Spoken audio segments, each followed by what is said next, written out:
আসসালামু আলাইকুম সম্মানিত বিয়স। আজকে একটা গ্রামে আসছি, তো গ্রামে আসার দেখেন গ্রামটা কেমন।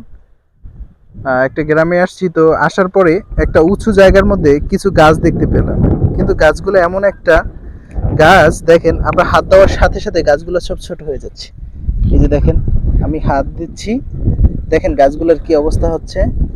এই যে হাত দেওয়ার সাথে সাথে গাছগুলো একবারে ছোট হয়ে যাচ্ছে, কি অবস্থা হইতেছে। এই যে হাত দেওয়ার সাথে সাথে সব গাছ, এই যে জায়গাগুলো দেখেন, এই যে হাত দেওয়ার সাথে সাথে সব গাছ মানে ছোট হয়ে যায়। দেখেন, অলৌকিক আল্লাহ তালার কুদরত, যে গাছগুলো হাত দেওয়ার সাথে সাথে ছোট হয়ে যাচ্ছে। দেখেন যে পাতাগুলো যেরকম ছিল এখন পাতাগুলো কিন্তু সেরকম নাই। দেখতে পাচ্ছেন এই পাশের পাতাগুলো কিন্তু সুন্দরভাবে আছে, আর এই পাশের পাতাগুলো কি অবস্থা হয়েছে, মানে বোঝা যাচ্ছে যে মারা গেছে গাছগুলো। তো এখানে দেখেন আবার হাত দিলে সাথে সাথে কি অবস্থা হয়। এই যে হাত দিচ্ছি, এই দেখেন হাত দেওয়ার সাথে সাথে কি হয়েছে। অবশ্যই জানাবেন এই গাছটা কি, সবাই কমেন্টে লিখবেন। ধন্যবাদ।